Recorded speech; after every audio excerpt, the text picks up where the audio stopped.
Nous sommes ravis de vous accueillir ce soir dans le live CryptCool dédié aux entreprises et, et aux cryptoactifs. Nous sommes 3 ce soir pour gérer ce webinaire. Maëlys, que vous ne verrez pas, mais qui est bien là. Et puis Alexis Beuglin, CEO de CryptCool, qu'un certain nombre d'entre vous connaissent déjà pour avoir assisté à d'autres webinaires ou pour l'avoir eu au téléphone à différentes reprises. Donc le webinaire d'aujourd'hui a pour objet de traiter un sujet très vaste, le Bitcoin, quel intérêt pour l'entreprise aujourd'hui. Nous allons vous faire cette présentation, Alexis et moi, conjointement. Vous êtes tout à fait libre de nous envoyer vos questions par écrit dans le chat qui s'affiche sur la droite de votre écran. On terminera cette présentation par une session de questions-réponses, des questions qui nous ont déjà été envoyées par mail, qui sont assez denses et assez complètes. Si vous aviez des questions à la fin de ce webinaire, des questions d'ordre général auxquelles nous n'aurions pas répondu, n'hésitez pas à les envoyer dans le chat. Si nous n'avons pas le temps d'y répondre ce soir, nous ne manquons pas d'y répondre par mail un peu plus tard. Et si vous avez des questions d'ordre particulier qui intéresseraient votre cas, vous avez la possibilité de prendre rendez-vous avec un de nos conseillers, avec Alexis ou nos autres conseillers, par le biais de la plateforme cryptcool.com, en cliquant sur prendre rendez-vous et de fixer un moment pour poser vos questions personnelles, professionnelles, personnelles, sur cette thématique ou sur une autre, mais avoir vraiment la possibilité d'obtenir vos réponses qui intéressent votre cas particulier. Bon, il est 18h02, Alexis, je te propose de commencer. Très bien.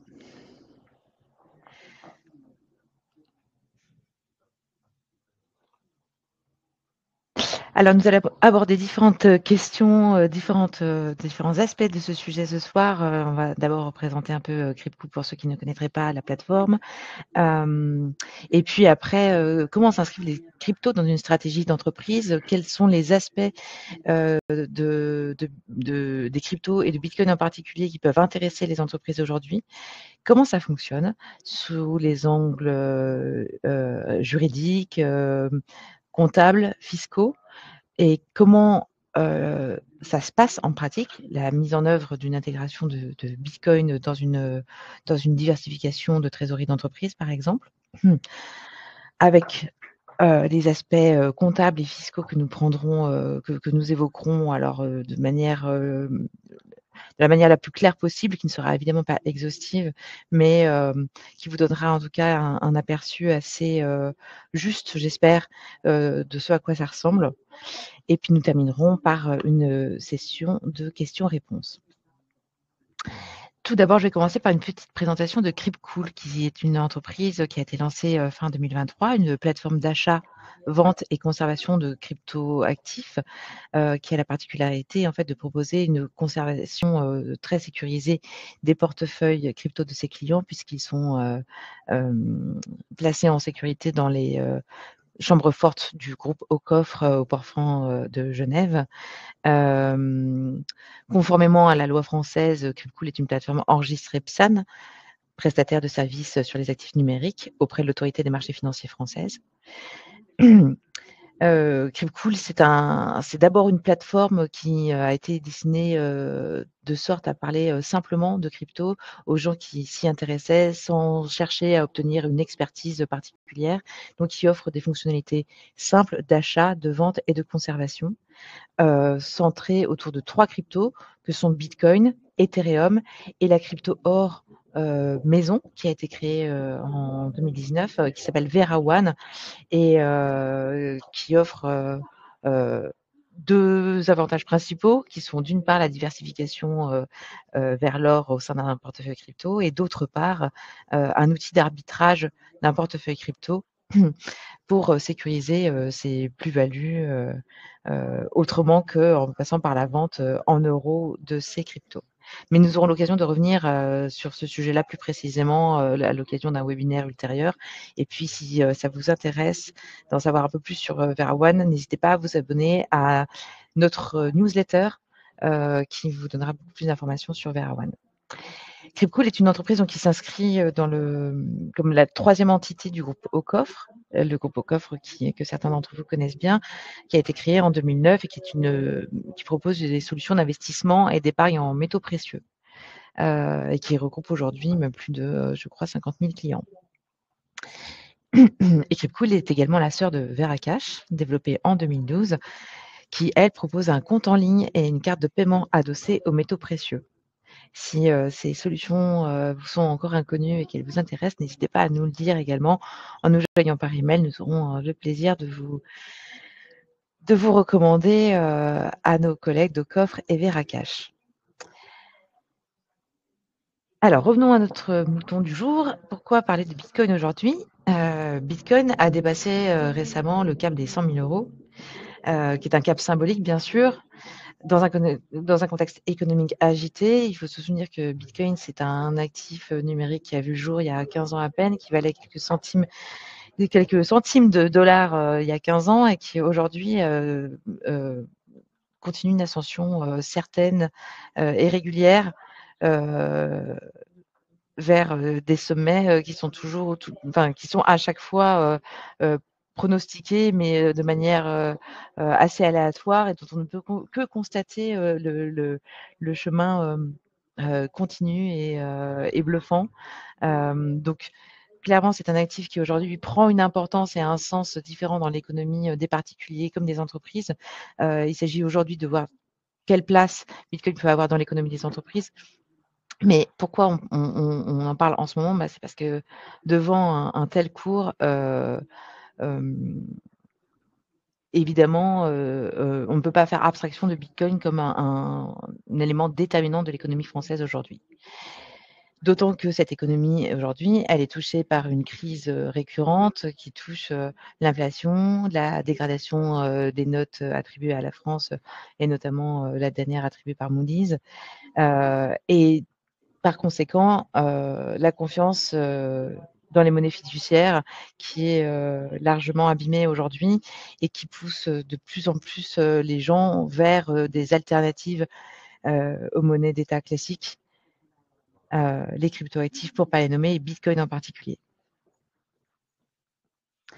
Ce qu'on va voir aujourd'hui un petit peu dans le détail, c'est pourquoi Bitcoin et donc Bitcoin, quelles caractéristiques, quels aspects de cet actif sont intéressants pour les entreprises. Donc Bitcoin, c'est une réserve de valeur stratégique d'abord, c'est un moyen de diversifier sa trésorerie d'entreprise, c'est un actif résilient et indépendant. Et en fin de compte, nous verrons des cas concrets, des cas d'usage concret pour les entreprises, comment utiliser Bitcoin en entreprise. Très concrètement, aujourd'hui, qu'est-ce que c'est Bitcoin? C'est un modèle financier décentralisé qui se distingue d'un réseau de paiement d'une part et un système monétaire d'autre part, qui a la particularité d'exister sans tiers de confiance, sans régulation centrale. C'est un actif qui résiste à la censure et qui est également résistant à l'inflation. Il est décentralisé en ce que vous pouvez vous passer de tous les tiers intermédiaires qui jusqu'à présent occupaient les échanges de paiement entre un émetteur et un destinataire. Entre l'émetteur et le destinataire, dans le réseau Bitcoin, il n'y a que le réseau Bitcoin. À la différence d'un système financier traditionnel qui impose entre vous et le destinataire du paiement, votre banque, un réseau de paiement du type PayPal, Visa, Mastercard, et la banque de votre destinataire, et enfin votre destinataire.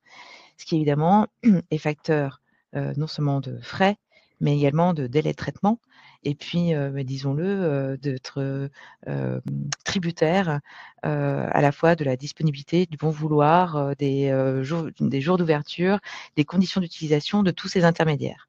Le réseau Bitcoin simplifie ça, puisque entre l'émetteur et le destinataire, il n'y a rien d'autre que le réseau. La question est aujourd'hui, que beaucoup se posent, est-il trop tard pour adopter Bitcoin? Alexis, je vais te laisser la parole sur ce thème-là. Merci Cécile. Alors ouais, c'est une question que beaucoup de débutants se posent au regard en fait de l'historique de Bitcoin, étant donné que beaucoup se disent que Bitcoin est déjà, beaucoup monté par le passé et qu'il est peut-être, trop tard pour, s'y intéresser. Mais en fait, quand on s'intéresse à l'adoption de Bitcoin, on se rend compte qu'en fait, c'est une adoption qui est grandissante et qui en fait suit un petit peu le chemin de l'adoption d'internet, dans les années 2000. Et donc aujourd'hui, on a un socle d'utilisateurs qui est estimé à environ, 800 millions de personnes, donc près de 10 de la population mondiale. Et nous, une comparaison qu'on aime bien faire, c'est celle de Bitcoin à l'or, étant donné qu'ils ont beaucoup de valeurs, communes. C'est-à-dire que les 2 sont des actifs, désétatisés. L'or est une monnaie, millénaire, là où Bitcoin est plutôt une monnaie en devenir. Même si aujourd'hui on n'a pas forcément le droit de le qualifier tel quel, ça devient de plus en plus utilisé et même des pays tels que le Salvador, lui ont donné cours légal. Et donc pour continuer un petit peu la comparaison entre Bitcoin et l'or, donc ils sont complètement désétatisés, c'est-à-dire qu'ils ne dépendent pas d'un organe central pour, pour leur émission. Il n'est pas possible d'en manipuler la quantité de manière, artificielle, étant donné que ça repose vraiment sur quelque chose de tangible, l'or au travers de sa matière physique et le Bitcoin au travers de sa technologie blockchain qui permet de garantir, les unités informatiques. Et donc ce rapport de 10 de la population mondiale en termes, d'adoption, on le retrouve aussi dans la capitalisation de Bitcoin par rapport à l'or et donc aussi un petit peu son potentiel de croissance en fonction de celle-ci. Donc aujourd'hui, le Bitcoin a aussi 10 de la capitalisation de l'or et en fait, si on mise sur l'adoption qui en général est un chiffre qui ne baisse quasiment jamais, on peut se dire que le Bitcoin a un potentiel de croissance pour atteindre et égaler la capitalisation de l'or, là où en fait, voilà, le Bitcoin serait devenu un actif, adopté mondialement et reconnu au même titre, que le principal des métals précieux. Merci Alexis pour ces explications très claires. On va passer au slide suivant. On parlait de Bitcoin réserve de valeur stratégique. Est-ce que tu peux nous détailler un peu ce que ça implique? Alors en fait, le Bitcoin est une émission qui est limitée, justement par sa technologie, c'est-à-dire que le maximum de Bitcoin possible en circulation sera 21 millions. Et aujourd'hui, on a près de 19,5 millions de bitcoins qui ont été émis et les derniers vont être émis progressivement, d'ici à 2140 environ. Donc en fait, cette quantité limitée permet d'avoir un actif qui a une tendance plutôt déflationniste. Donc c'est-à-dire qu'avec une offre qui augmente et une production qui est très faible dans le temps, en fait, il y a un «gâteau à se partager» entre guillemets et de plus en plus de monde de plus en plus de monde souhaite en acquérir, ça va faire augmenter sa valeur de façon mécanique. Au même titre que l'or, c'est ce qu'on observe un petit peu en ce moment avec, les banques centrales qui cherchent à en récupérer, le plus possible. Et donc en fait, le bitcoin, au même titre que l'or, sont des alternatives à la monnaie d'État qui, elle, par contre, est, en design inflationniste. C'est-à-dire que c'est créé par des États qui souhaitent en émettre et qui en général ont tout à fait, intérêt à, en diffuser étant donné que voilà, c'est on va dire l'effet cantillon quand il diffuse de la monnaie, elle a encore une certaine valeur, mais Mmh. lorsqu'elle se retrouve dans l'économie, en fait, cette valeur perd progressivement son pouvoir et c'est cet effet de l'inflation, qui vient en fait rogner la valeur de l'argent dans le temps. Et cette valeur, aurait été diminuée de 55 depuis 2000 pour l'euro. Donc presque la moitié de sa valeur Mmh. en une vie assez courte de 25 ans. Et en fait, c'est même ce qu'on a déjà observé sur d'autres monnaies dans le passé. Donc qu'il s'agisse par exemple du dollar qui a perdu plus de 90 de sa valeur, 99 de sa valeur aujourd'hui par rapport à sa création, ou même des anciennes, monnaies de réserve mondiale telles que la livre sterling ou, la monnaie de l'empire, néerlandais.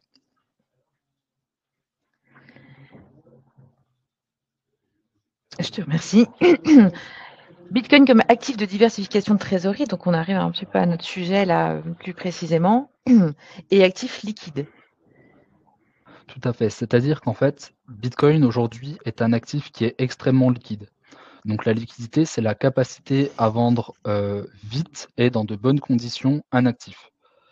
Et en fait, aujourd'hui, Bitcoin a un volume d'échange, donc c'est-à-dire que les quantités de Bitcoin qui s'échangent tous les jours sont aujourd'hui, plus de 2 fois plus élevées que l'action Apple, qui est pourtant l'un des titres les plus négociés au monde. Donc c'est-à-dire que lorsqu'on acquiert du Bitcoin, il est très facile de pouvoir le vendre et de le vendre au prix de marché, sur des quantités même de plusieurs millions, voire, milliards d'euros, en dans une seule journée, typiquement. Mmh. Et en fait, ce qu'on va pouvoir faire pour, une entreprise qui souhaite diversifier sa trésorerie, c'est qu'on peut recommander de faire, une stratégie d'achat progressif qu'on appelle le DCA pour Dollar Cost Average.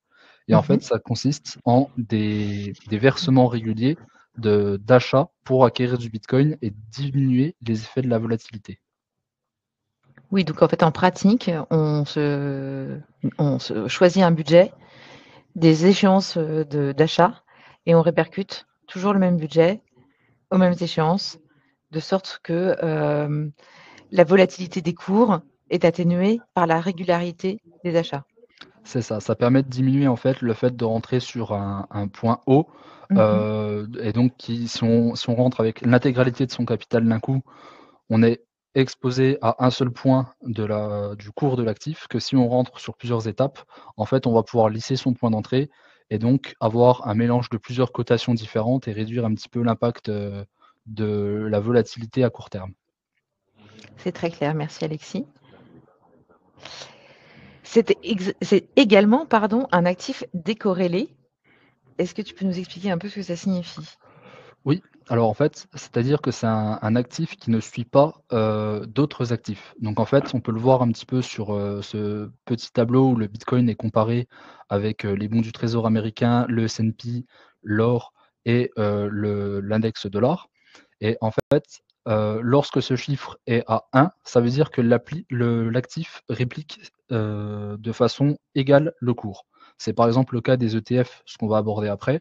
Les ETF Bitcoin ont une corrélation de 1 avec le Bitcoin. Ils répliquent parfaitement son cours.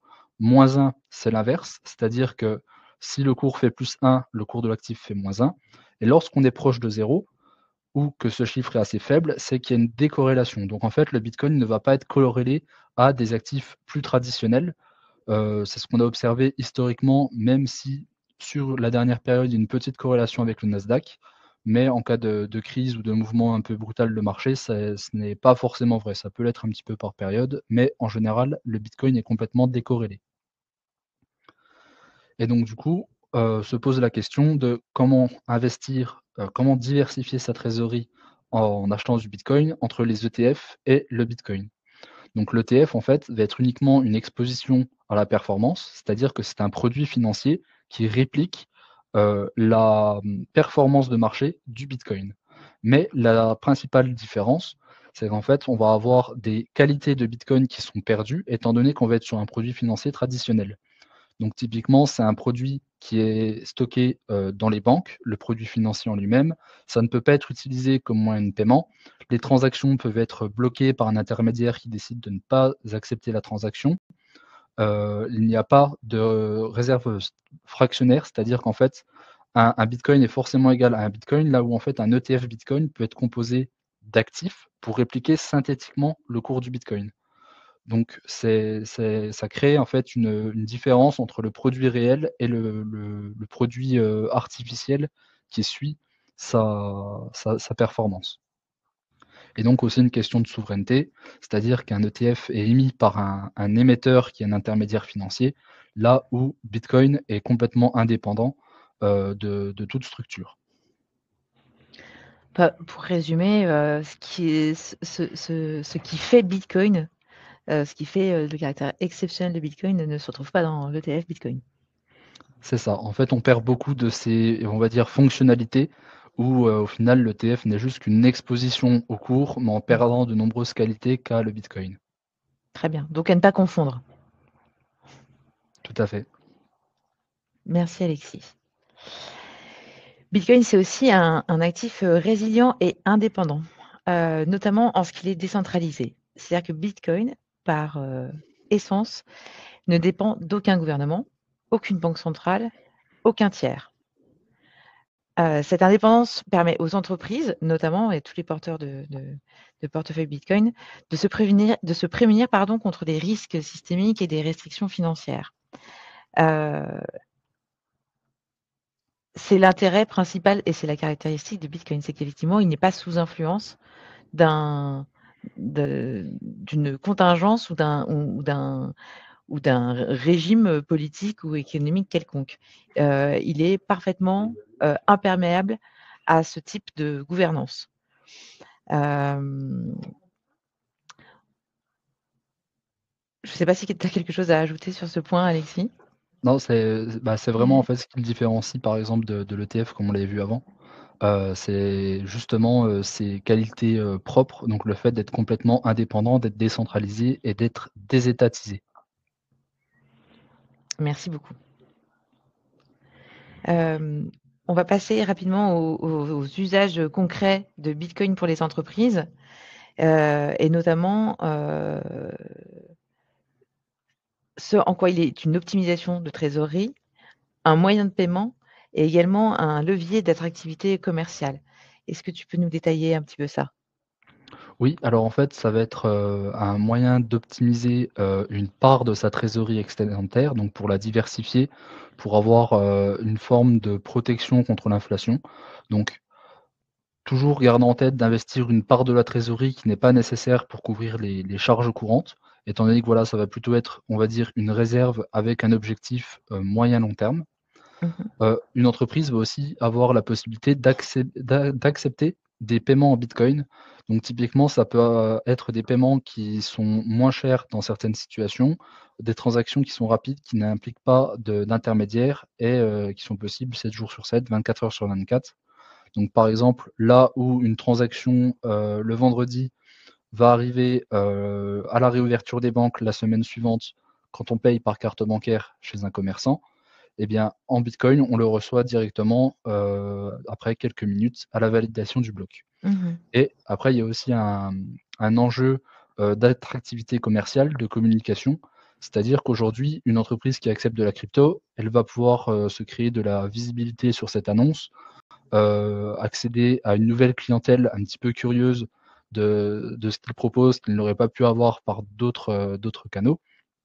Et ça permet aussi, voilà, d'accepter de nouveaux moyens de paiement, d'accéder, on va dire, à une, trésorerie de la clientèle qui n'était pas forcément disponible par un autre moyen. Mmh. Je reviens juste sur le paiement en bitcoin.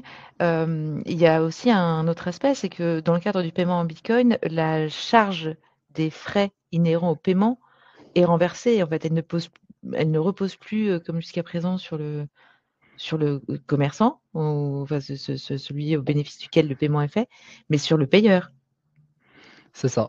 C'est-à-dire qu'en fait, c'est celui qui envoie une transaction qui va Mmh. payer un petit frais.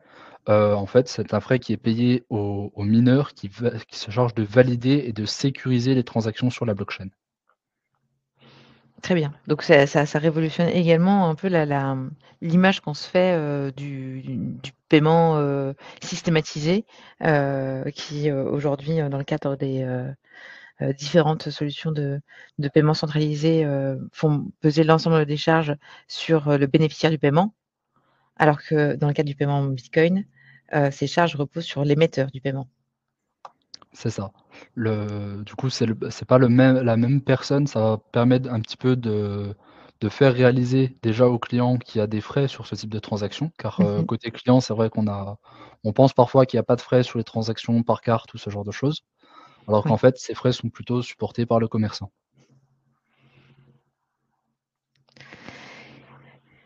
Et donc quels sont les avantages spécifiques pour les entreprises, d'envisager Bitcoin dans sa diversification ou dans son mode de fonctionnement? Alors, c'est déjà un actif qui est accessible partout dans le monde. Donc là, en fait, la finance va être un petit peu, exclusive, par design, c'est-à-dire que c'est auprès d'intermédiaires qui choisissent ou non de proposer des services. Donc par exemple, aujourd'hui, dans certaines activités qui peuvent être risquées, peuvent se voir les comptes bancaires, refusés, sous prétexte que ce n'est des activités qui ne correspondent pas aux valeurs de la banque. Donc en fait, avec Bitcoin, personne ne peut vous empêcher d'en accepter comme moyen de paiement et donc c'est un actif qui peut être utilisé, de façon complètement indépendante, de façon mondiale, un actif transfrontalier. On peut partager de la valeur d'un bout à l'autre du monde en quelques minutes. C'est aussi des transactions qui sont sécurisées, dans le sens où c'est des transactions irréversibles. Pour reprendre l'exemple du paiement par carte, il est possible dans certains cas, notamment sur internet, d'avoir des échecs de paiement, ou par exemple, étant donné que ça a été une carte, utilisée de manière frauduleuse, un un paiement inverse, en fait, une annulation de la transaction après qu'elle ait été validée sur le TPE, et bien avec Bitcoin, en fait, toutes les transactions sont irréversibles, vérifiables en temps réel et infalsifiables. Donc une fois qu'une transaction a été validée, il n'est pas possible, de l'annuler pour une raison ou une autre. Elle est, automatiquement accordée, de façon, définitive. Et les fonds sont aussi disponibles très rapidement. C'est-à-dire que, comme on le disait, il y a le délai de quelques jours pour les transactions par carte avant que la banque délivre les fonds aux commerçants. Sur le Bitcoin, dès que la transaction est validée, les fonds sont disponibles.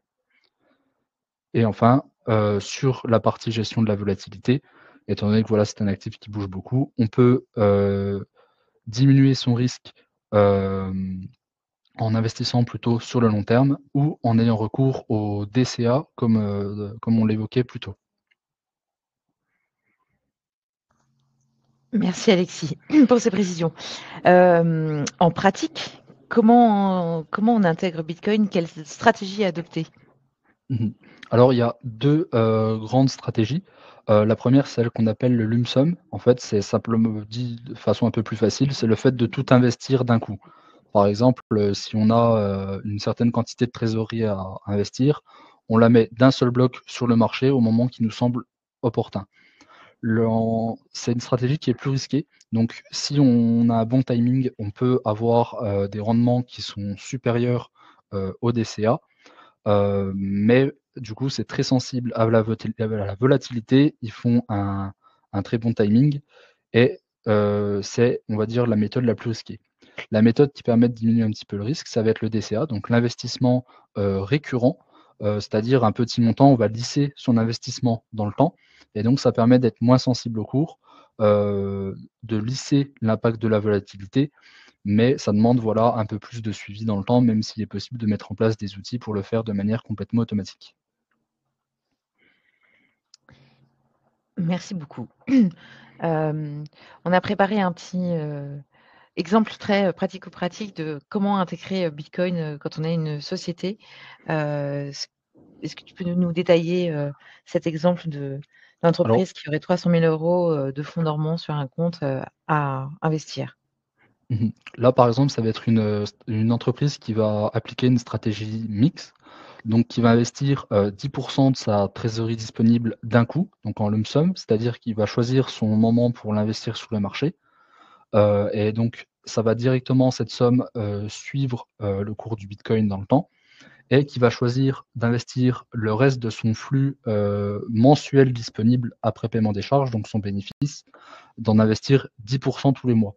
Donc typiquement, par exemple, sur un investissement de 30 000 plus un investissement récurrent de 5 000 par mois, sur un an, ça fait un investissement total de 90 000 avec une petite part qui a été investie d'un coup, donc un tiers, et 2 tiers qui ont été investis progressivement avec une volatilité, moindre que le 1er bloc. Donc là, dans ce cas précis, en fait, l'investissement de 30 000 permet de profiter du marché sans attendre Mmh. et donc d'avoir directement la performance éventuelle. Et ensuite, le DCA permet de lisser un petit peu l'impact de la volatilité et d'investir progressivement des flux de trésorerie qui viendraient dans le temps.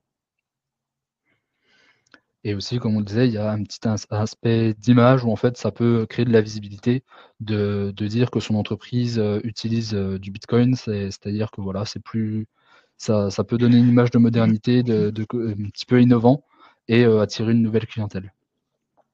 Ce qui n'est pas négligeable. Tout à fait. Heu, On reste sur l'aspect, pratico-pratique des choses. L'acquisition de bitcoin, comment ça se passe pour une entreprise? La conservation de bitcoin, comment ça se passe également? Mmh. Alors l'acquisition se fait auprès d'un intermédiaire, c'est-à-dire qu'on va, en général aller sur une plateforme réglementée comme par exemple, Cryptcool. Mmh. Donc on crée un compte, on donne quelques documents pour, vérifier, qu'on est bien propriétaire de son entreprise et pour vérifier l'identité des bénéficiaires effectifs, Je me pardon. permets juste d'insister sur le fait que, cette étape-là est très, très importante, surtout quand on se lance pour la première fois, de bien, vérifier le pédigré de la Mmh. plateforme, à laquelle on s'adresse. Parce qu'à ce stade-là, il y a encore beaucoup d'arnaques qui, sont, chaque jour listées par, l'AMF. D'ailleurs, c'est très intéressant de consulter les listes blanches et listes noires de l'AMF, voir qui est autorisé à vendre des cryptos et qui ne l'est pas. Je te laisse poursuivre, c'était une petite C'est ça. parenthèse parce qu'on a des témoignages assez édifiants, qui nous arrivent régulièrement sur, ce sujet. C'est ça, c'est-à-dire que pour une entreprise en Europe, pour pouvoir fournir des services crypto, elle doit être régulée. Donc en général, c'est bien de se renseigner si l'entreprise est régulée ou non. Si l'entreprise n'est pas régulée, c'est plutôt un signe négatif, et en général, il faut se méfier, des investissements sur ces plateformes car ça peut souvent être des arnaques. Et du coup, ça pose la question de la sécurité, qui est important lorsqu'on investit en crypto. Donc il y a, 2 possibilités pour conserver ses fonds. Soit on les garde soi-même, donc on recommande en général de le faire sur un support, un portefeuille froid, c'est-à-dire un portefeuille qui n'est, pas connecté à internet. Soit on peut confier la garde à un acteur spécialisé, et par exemple, c'est ce que fait Cryptcool en fait, qui propose des portefeuilles, froids, non connectés à internet, pour le compte de ses clients, mais qui assurent toute la complexité technique. L'avantage de la garde personnelle, c'est qu'on a un contrôle total sur les fonds et que si c'est bien fait, on a une immunité aux cyberattaques dans le sens où, heu, voilà, si la sécurité a bien été pensée, les accès ne peuvent pas être, compromis par, un simple, hack. Et les inconvénients, par contre, c'est qu'il faut une certaine compréhension technique et qu'on est complètement responsable de ces fonds. Donc, c'est-à-dire que si on perd les fonds ou qu'on perd les accès, en fait, ça résulte dans la perte des fonds. Donc on est Ce cent qui pour 100 responsable de, la conservation des fonds. ce qui lui, peut arriver, de manière, inopinée, perdre, se faire voler, ou voir, ses clés, détruites, à l'occasion d'un incendie, d'une inondation, c'est quelque chose de relativement banal en réalité. Mmh. Donc, on l'envisage toujours comme une exception, mais, ce sont des incidents qui arrivent, très régulièrement. C'est ça. D'ailleurs, pour l'anecdote, il y aurait environ 3 à 4 millions de bitcoins qui seraient perdus aujourd'hui. Donc en fait, une véritable fortune et un trésor perdu pour, ceux qui ont perdu ces accès. Mmh. Et une solution alternative à ça, c'est de confier, la garde à un acteur spécialisé tel que Cryptcool. Et donc là, nous, on assure la garde des actifs sur des portefeuilles froids qui sont stockés dans des chambres fortes en Suisse et vous pouvez gérer facilement vos investissements via une interface simple et intuitive. Après, du coup, l'inconvénient, c'est que on fait confiance à un intermédiaire, donc il y a toujours une part de confiance et il faut, voilà, passer par une plateforme pour gérer ses actifs. D'un point de vue, fiscalité et comptabilité, le bitcoin lorsqu'il est acquis, en entreprise est imposé à l'impôt sur les sociétés lorsqu'on fait des plus-values. Donc une fois qu'on a réalisé des bénéfices, ils sont intégrés, au résultat net, au résultat imposable de l'entreprise ou si on enregistre des moins-values, ça vient aussi le dégrader. Et donc il y a des outils aussi qui permettent de suivre facilement, les plus et moins-values. Donc par exemple, nous on a un partenaire qui propose ce genre de service qui s'appelle Conta Crypto et qui est d'ailleurs gratuit en dessous de 50 transactions par an. On va y revenir. Merci beaucoup Alexis. Hem, Comment conserver Bitcoin? Je quels sont, l'enjeu de la question, c'est justement quelle est quels sont les modes de gestion et de responsabilité, qui assume la garde, comment on en assure la sécurité? Hem En termes de complexité et de risque, quelles sont les personnes au sein de l'entreprise qui sont supposées, en endosser la responsabilité? Mmh. Alors, in fine, il y a une responsabilité du dirigeant, mais on en reviendra un petit peu plus loin. Mais du coup, lorsqu'on va faire, de la garde en propre, donc sans passer par un intermédiaire, souvent ça va impliquer, l'équipe, sécurité et IT pour mettre en place des outils et techniques qui viennent protéger ces investissements. Hem Pour se protéger du risque opérationnel, en général, c'est une petite équipe dans la société qui va se charger de ça pour justement, se prémunir des risques et qui est qualifiée pour bien connaître les risques inhérents à la crypto. La responsabilité est 100 à la charge de l'entreprise en garde propre et il y a pas d'implication des tiers dans cette gestion. Ou lorsqu'on fait confiance à un intermédiaire, il y a la possibilité d'avoir une sécurité, heu, en tant que service et le risque opérationnel, ça va être principalement le rôle, du responsable financier ou du responsable conformité qui va, s'assurer du suivi et de la gestion des fonds. Et donc en termes de responsabilité, là, elle est déléguée à un tiers et notamment lorsque les actifs sont conservés de cette manière, ils sont en fait sur un portefeuille personnel complètement insaisissable. Et du coup, en compétences externes, vous avez aussi l'expertise en fait, de la plateforme avec la possibilité d'obtenir des renseignements, des conseils et des recommandations, sur ces investissements. Merci beaucoup Alexis. Je m'aperçois que dans cette version de notre webinaire, je vais garder, la solution Seedcool en alternative, en troisième alternative. On n'en parlera pas ce soir parce que c'est une solution qui demande un certain temps de développement, d'explication. On aura l'occasion d'en reparler lors d'un prochain webinaire. C'est ça et c'est une solution en fait, un peu entre la garde personnelle et la garde déléguée. Donc ça permet de garder complètement le contrôle sur ses fonds, tout en confiant la garde de certains éléments de sécurité à un tiers. Mais on reviendra, dessus, sur un webinaire dédié. Merci beaucoup. Sur un plan pratique toujours, qu'est-ce que dit la loi, aujourd'hui qu'est-ce qui est considéré comme une personne morale, une entreprise? Et quels sont les différents, régimes qui s'appliquent en matière d'acquisition crypto, aux entreprises en question? Mmh. Alors on va distinguer, 2 grandes catégories, qui sont les entreprises qui ne sont pas constituées en personne morale, comme par exemple les entreprises, individuelles, les micro-entreprises ou, certaines professions libérales. Là, les bénéfices vont être imposés au titre des BIC ou des BNC et le régime fiscal est similaire à celui des particuliers, notamment sur la gestion des transactions. Et on a les entreprises qui sont constituées en personne morale et là, elles sont généralement soumises à l'impôt sur les sociétés, qui est souvent le régime fiscal le plus avantageux. Donc juste pour résumer, ce que là, on va aborder, les, solutions comptables et fiscales, enfin des règles qui s'appliquent en matière comptable et fiscale sont vraiment, dédiées à cette seconde catégorie de personnes morales soumises à l'IS. Pour les entreprises qui ne sont pas constituées en personnes morales, elles sont imposées, elles sont régies par le système fiscal, des particuliers. Donc voilà, qui renvoie à un autre chapitre. Là, on s'occupe principalement, de des entreprises soumises à l'IS.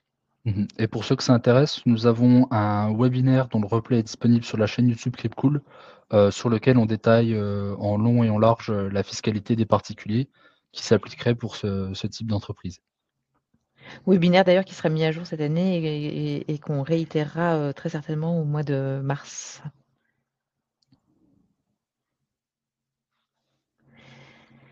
Quelles précautions juridiques, doit-on prendre? L'élément fondamental, je pense avant toute chose, c'est de savoir si on peut et comment on peut investir en crypto quand on est une entreprise. Donc comment ça se passe? Alors du coup, la personne en fait qui va gérer les placements de trésorerie, elle agit en tant que mandataire social et donc elle est responsable devant les actionnaires et les créanciers. Donc sa responsabilité, elle peut être engagée s'il commet des fautes de gestion et là-dessus, il y a plusieurs éléments à savoir et à prendre en compte. Donc avant tout, ce que dit la loi, c'est-à-dire que les placements en crypto ne sont pas interdits en France pour les personnes morales et la loi ne limite pas en fait les placements de trésorerie pour les sociétés non cotées. Donc les entreprises peuvent vraiment investir dans la crypto. Par contre, le placement doit rentrer dans l'objet social, c'est-à-dire que ça engage la société et la responsabilité dirigeant et il faut tout de même vérifier que l'objet social n'est pas, restrictif, ou inclure une disposition spécifique pour être sûr d'avoir l'autorisation de le faire.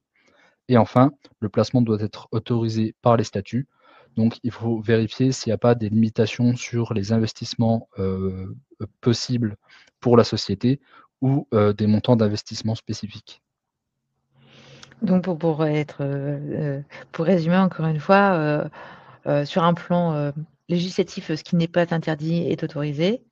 En revanche, il faut quand même faire attention à, prévoir ceinture et bretelles, c'est-à-dire à la fois, faire entrer, cette possibilité dans l'objet social de l'entreprise et dans les statuts. C'est ça, afin d'être sûr en fait de pas avoir de Mmh. de barrières de gouvernance, dans la société qui pourraient, interdire justement ce genre d'investissement ou le limiter. Très bien. Sur un plan, comptable et financier, heu, très basiquement, quelles sont les démarches à anticiper? Alors déjà, c'est le fait de prévenir son comptable ou son expert comptable, étant donné que voilà, tous ne sont pas au même, niveau d'expertise, sur le sujet. Ça peut être bien déjà d'en parler avant même, d'envisager l'investissement afin de voir déjà si le comptable il connaît et il comprend quelque chose. Donc ça peut être bien de vérifier déjà cette partie. Ensuite, par souci de reporting, d'éviter de multiplier les supports de détention, car ça peut vite devenir compliqué à suivre dans le temps. Ce qu'on entend par Donc support de dictation, c'est à la fois, les comptes, type, Cryptcool, mais également, les portefeuilles type, Ledger. Enfin voilà, c'est, mmh, savoir exactement combien on en a, ce qu'on en a et où ils sont stockés. voilà, sachant que on peut vite multiplier les supports, lorsqu'on investit en crypto et donc c'est mieux quand même d'éviter de les multiplier pour avoir un suivi facile des transactions, notamment en cas de contrôle. Donc une bonne pratique, ça peut être de mettre en place, une méthode de suivi, donc soit un fichier Excel, si jamais on a quelques volumes ou si les volumes sont plus importants, d'automatiser avec des outils comme, notre partenaire Compta Crypto qui permet, la pré-comptabilité des opérations. Donc en fait, un fichier que vous n'avez plus qu'à donner à votre comptable pour qu'il enregistre dans votre comptabilité et un niveau de conformité élevé étant donné que voilà, ce sont des spécialistes du domaine. Oui et que Compta Crypto, enfin par le biais de Compta Crypto, on obtient en fait un une fois on leur a confié notre export de transactions crypto, sachant qu'on peut leur confier plusieurs exports de plusieurs plateformes, plusieurs supports différents. Nous délivre un récépissé qui, mentionne, la dette fiscale estimée et ce qui doit être déclaré à l'administration fiscale dans le cadre, des, déclarations de revenus crypto. Mmh. Et une particularité qui va être, très différente de la fiscalité des particuliers notamment, c'est que les personnes morales ont une, gestion par, type et par ligne de crypto. Mmh. C'est-à-dire que ce n'est pas une gestion globale du portefeuille, mais vraiment une gestion individuelle de chaque position. Donc on peut utiliser notamment le compte des jetons détenus, un sous-compte des instruments de trésorerie du plan comptable et aussi, il y a plusieurs méthodes de valorisation qu'on verra un petit peu plus tard. Elle est voilà, chacune des positions sont indépendantes les unes des autres, donc il y a pas de neutralisation des échanges crypto à crypto comme on pourrait l'avoir chez les C'est ça. particuliers. Les transactions ne se compensent pas entre elles. Tout à fait. Hem, on va partir sur un petit exemple, de calcul de plus-moins-value, justement avec ces méthodes de calcul dont tu parlais, il y a quelques minutes. Avec un exemple très pratique, de transaction. C'est ça. Donc fiscalement et comptablement, pour les personnes morales, ce qu'il faut retenir, c'est que toutes les cessions de crypto doivent être prises en compte et qu'elles ont toutes un impact fiscal. Donc toutes les opérations, à l'exception des transferts, c'est-à-dire un simple mouvement sur la blockchain, ont, une incidence fiscale, heu indépendantes les unes des autres. Donc en général, souvent, ça va être plutôt une sortie de la position, donc soit au travers d'un échange, d'un paiement ou d'une vente et chacune de ces opérations implique de calculer une plus ou moins-value, quelle que soit sa contrepartie. Donc par exemple, si on a une entreprise qui va faire 3 achats, donc un premier pour un bitcoin à 100 000, un second à 140 et un troisième à 100 000, il y a 2 possibilités de comptabilisation dans la comptabilité de l'entreprise. Soit la méthode FIFO, ou première entrée, premier sortie. Donc c'est-à-dire qu'en cas de vente d'un bitcoin, ça va être le premier qu'on va sortir en premier. Donc là, en l'occurrence, si on le vend pour 10 000, ça va être une plus-value de 10K, soit un coût moyen pondéré, donc on prend l'ensemble des transactions et on les pondère, et dans ce cas, ce serait plutôt une moins-value. Donc la méthode de calcul est complètement libre. Par contre, une fois qu'on en a choisi une, elle est réutilisée sur chaque exercice fiscal suivant. Donc une fois qu'on en a choisi une, on ne peut pas changer de méthode en cours de route. Merci Alexis pour ces explications. En termes de fiscalité, qu'est-ce que l'IS impose aux entreprises en termes de... Donc les plus ou moins-values vont rentrer en fait dans le bénéfice ou la perte de l'entreprise. Donc les bénéfices sont imposés autour de l'imposition standard IS. C'est-à-dire si par exemple une entreprise fait 20 000 de résultats nets plus une cession bénéficiaire de 20 000 euros, elle va rester en dessous du plafond de 42 000 et sera imposée à 15%. Et au-delà de ce plafond, ce sera 25% sur tous les bénéfices. Et donc, concernant les plus et moins-values latentes, en Donc, celles général, qui ne sont pas encore réalisées. c'est ça, les positions qui n'ont pas encore été cédées. Donc, en général, il n'y a pas de taxe sur les plus-values latentes et dans les moins-values latentes, ça peut être déductible dans certains cas, mais en général, voilà, ça reste relativement neutre. Donc, c'est bien d'en discuter avec son comptable pour savoir les possibilités éventuelles à ce sujet. Et aussi, petite spécificité concernant les paiements en bitcoin ou en crypto.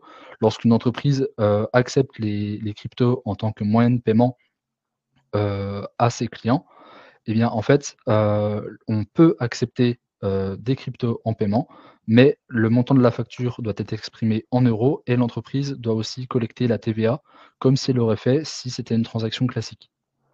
Donc ça peut être bien de se réserver à chaque fois une partie de la trésorerie, de vendre une petite partie, par exemple, des bitcoins pour garder la part due à l'État pour la TVA.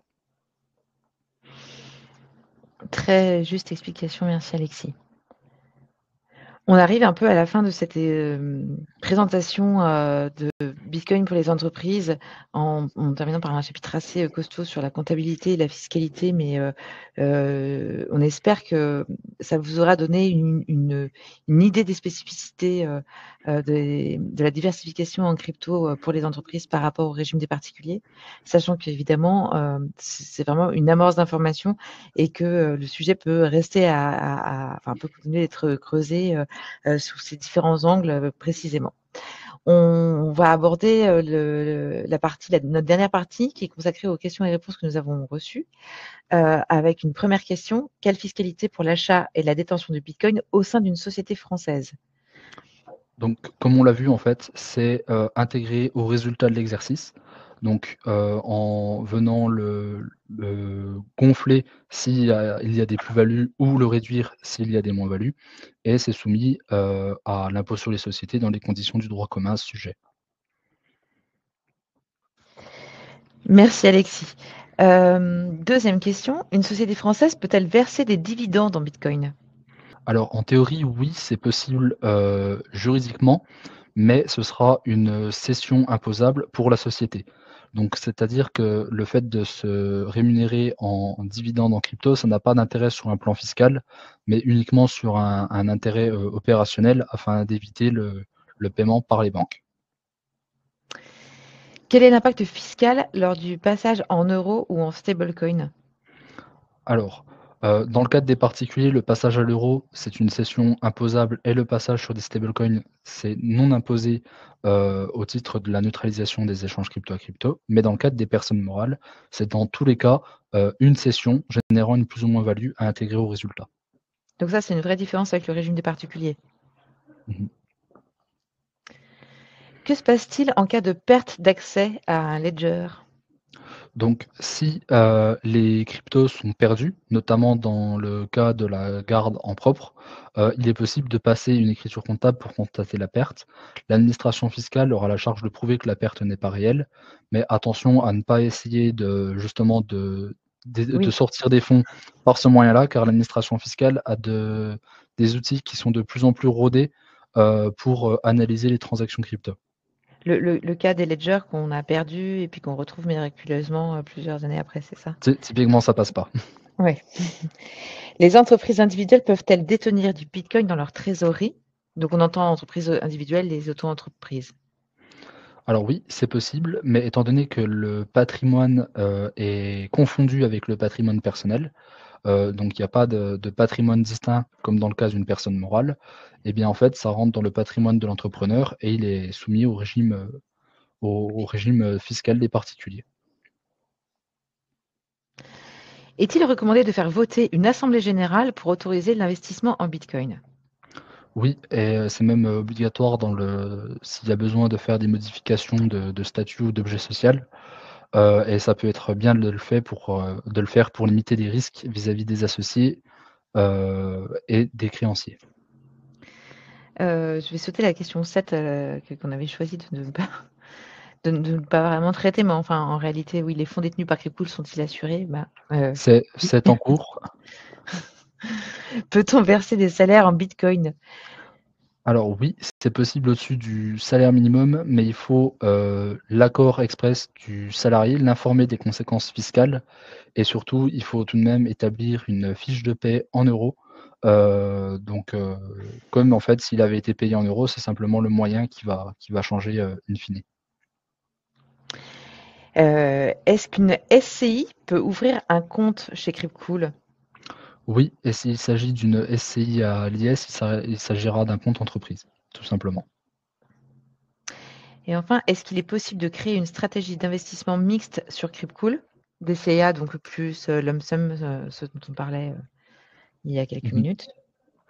Donc oui, c'est tout à fait possible. On peut faire soi-même les achats, lorsqu'on le souhaite directement depuis l'interface ou même mettre en place un DCA automatisé, c'est-à-dire qu'il suffit simplement de préapprovisionner son compte d'attente et le DCA va automatiquement faire des achats en fonction du paramétrage choisi, de façon régulière, jusqu'à ce que le compte d'attente soit vide ou que la personne arrête la planification automatique. On avait reçu, d'autres questions par email, notamment, comment les commissaires aux comptes traitent-ils les encours de crypto détenus par une entreprise? Alors ça va être, un petit peu comme des instruments de trésorerie. C'est une sous-catégorie des instruments de trésorerie et en général, c'est tout à fait possible de l'intégrer à une comptabilité et de faire auditer ses comptes par un commissaire aux comptes. Hem, je crois qu'on arrive au bout de nos questions.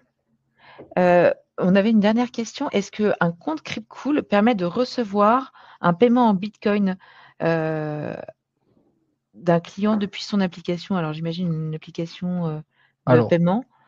Quelles si sont les le modalités, si le client est, client Cryptcool aussi, c'est possible de le faire directement avec une opération de compte à compte. Et sinon, c'est simplement qu'il faudra avoir un portefeuille, en propre, heu géré soi-même avant de l'envoyer sur Cryptcool et prochainement aussi, on est en train de développer justement un module de paiement à destination des entreprises. Donc là, ça arriverait directement sur le compte, Cryptcool de l'entreprise. Bah, merci beaucoup Alexis pour ces explications, très claires et très, exhaustives, je dirais. On arrive à la fin de ce webinaire. On y aura passé 55 minutes. Donc, je suis ravie qu'on soit resté dans les délais que nous avions annoncés. On a peut-être encore une question. Quelqu'un en live nous demande si la loi de finances actuelle projette la taxation de la plus-value latente. J'ai l'impression que moi, c'est une arlésienne qu'on entend ça tous les ans, mais que ce n'est pas encore réalisé. C'est ça, en fait, ça a été, retiré pour l'instant du projet de loi qui est en cours de vote.